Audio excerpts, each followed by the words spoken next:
R.B.I. Baseball 17, Minor Leagues. Welcome to R.B.I. Baseball! I like baseball. I really do. I'm not that good at it, considering that I never was that passionate for sports as a whole, and I'm a fat boy who plays video games, but I still do love baseball. I mean, is this video that I made enough proof that I like baseball? Instead of baseball, we play ball. What the hell? How's that feel?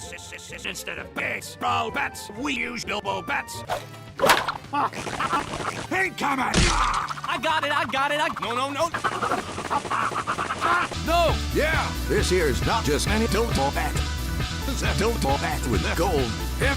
So as you can imagine, when one of my friends that I met with at PAX last year, Michael, told me about this game, I checked it out.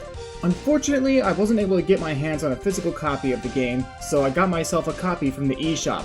And after I spent the $30, it finished downloading, and I got a chance to look at it. Mistakes were made. Okay, to be honest, I really do like how the game has regular roster updates. For when I prompted this game for the first time, I was greeted with a message asking if I'd like to get the latest rosters or not. And the idea of the game keeping you up to date with current rosters is neat. As you can see, it has the teams from the MLB to choose from, as well as a chance to brush up on who's on which team. All the players have different stats, such as batting power and contact, fielding, throwing strength, and stats like velocity, curvature, and stamina for starting and relief pitchers. And then there's Aaron Judge. I'm sorry, I still can't get over that face he made for his photo shoot. The worst part is, Aaron Judge took a look at that picture of him and potentially said, "Yes, I am okay with his face being shown on the jumbotrons in baseball stadiums all across the nation." It looks like the face you make when you're having a wet dream and you wake up in the middle of a colonoscopy. But for the rest of this video, I'm going to call him Aaron Judd because of Judd and Little Judd in Splatoon 2. Aaron Judd hates it when you make fun of his Stupid face. So we have our team, and we're able to choose our lineup as well as our starting pitcher and our 5-man rotation. Now let's see what the game is like. When I first started playing it, I was actually a bit surprised to learn that this plays a lot like Mario Superstar Baseball. Look, you can move your batter around in the batter's box, you can move your pitcher left and right, you can steer your pitches with a control stick, and you can also hold up or down on the control stick to decide on what kind of pitch you want to throw. Whilst fielding, you can choose which base to throw to by holding the control stick to the right for first base, up for second base, and so on. It's almost too similar to Mario Superstar Baseball. Someone should file a lawsuit. Not only that, but you can also choose what kind of trajectory your ball will go when batting. You can hold up for ground balls or down for fly balls. But then, everything else I could live without. Controls while fielding feel janky. Sure, it mimics Mario Superstar Baseball in a sense, but the runners feel like they're too slow to catch the ball half the time.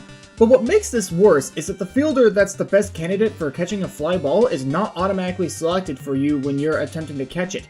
You'd have to press the B button in order to switch to and play as the closest fielder to the ball. There were several times when running after or being in position to catch or stop a fly ball was too hefty a task for any of my fielders. Even the AI isn't immune from this. And just to make sure it wasn't just me, I went to check to see how fast of runners these outfielders were. And according to the game, they were pretty fast, which would make them great candidates for outfielders.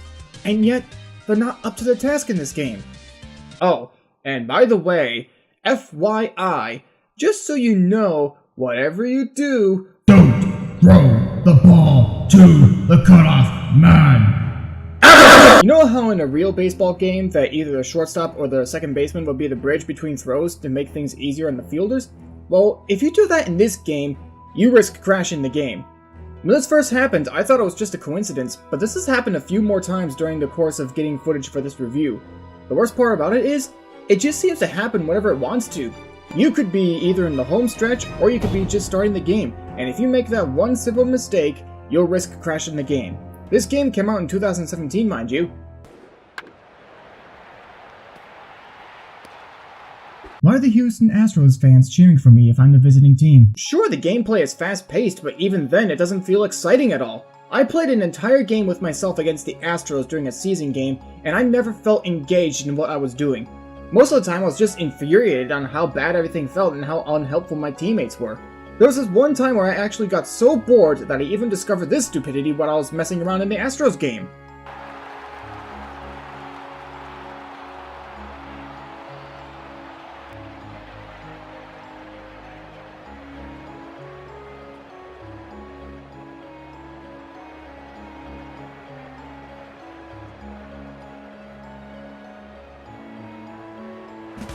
double play.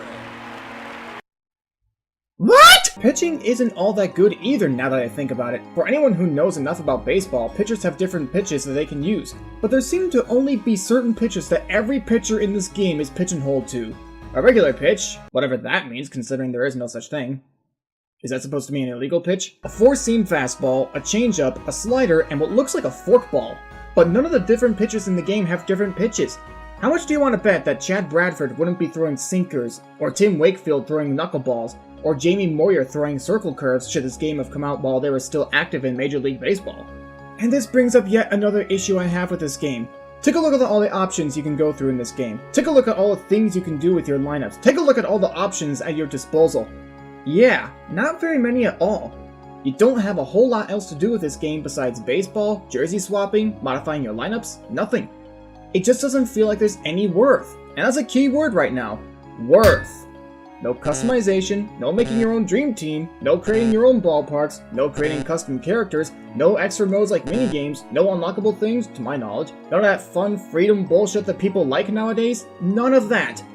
Argue all you want about how this game isn't charging $60 and it's not delivering a $60 experience, but even with this game at $30, it's not delivering a $30 experience. Other baseball games, past and current, have these features, so what's this game's excuse? You can't tell me that an officially licensed MLB game doesn't have the resources or money to take the time and effort to make a current year baseball game. Need I remind you? This game is Well, actually, I guess now that I can. Because this game exists. The other day, my younger brother stopped by to deliver some gloves that I wanted for work. When he came home that night, I talked to him about R.B.I. Baseball 17 and my thoughts on it before I wrote this review. That got him curious, and the next morning, before I went to work, he got a chance to play this game. Unfortunately, I was unable to get live commentary of our reactions to the game or footage of his gameplay due to time constraints, so I had to replicate his gameplay.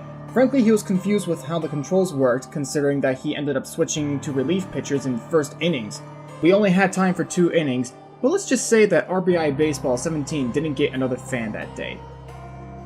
There are definitely other baseball games that were released in the past that have done this a lot better, and we'll be taking a look at both of them for reference, Mario Superstar Baseball and MVP Baseball 2005. Both of these games were on the GameCube, and both of them are good examples on how to make a baseball game right, both in a cartoony sense and for the realism sense. I've said before that this game plays similarly to Mario Superstar Baseball in the sense of how you can steer your pitches, move your pitcher left and right on the mound, and move around in the batter's box. But that's where the comparisons end. In this game, it's a more cartoony take on baseball without deviating from the sport's adherence, but you also have more options to choose from, more methods of how the players interact with their environment, special powers that add quirks to the ball when pitched or hit, more game modes. It's a far more enjoyable game. Also eat your heart out, Von Marisol, while Luigi's kick is the highest a pitcher can ever go. But if we want to compare a baseball game set in the real world to another game set in the real world, we can take a look at MVP Baseball 2005. It was published by Electronic Arts of all companies, and if you ask me, it's the most perfect realistic baseball game I've played thus far.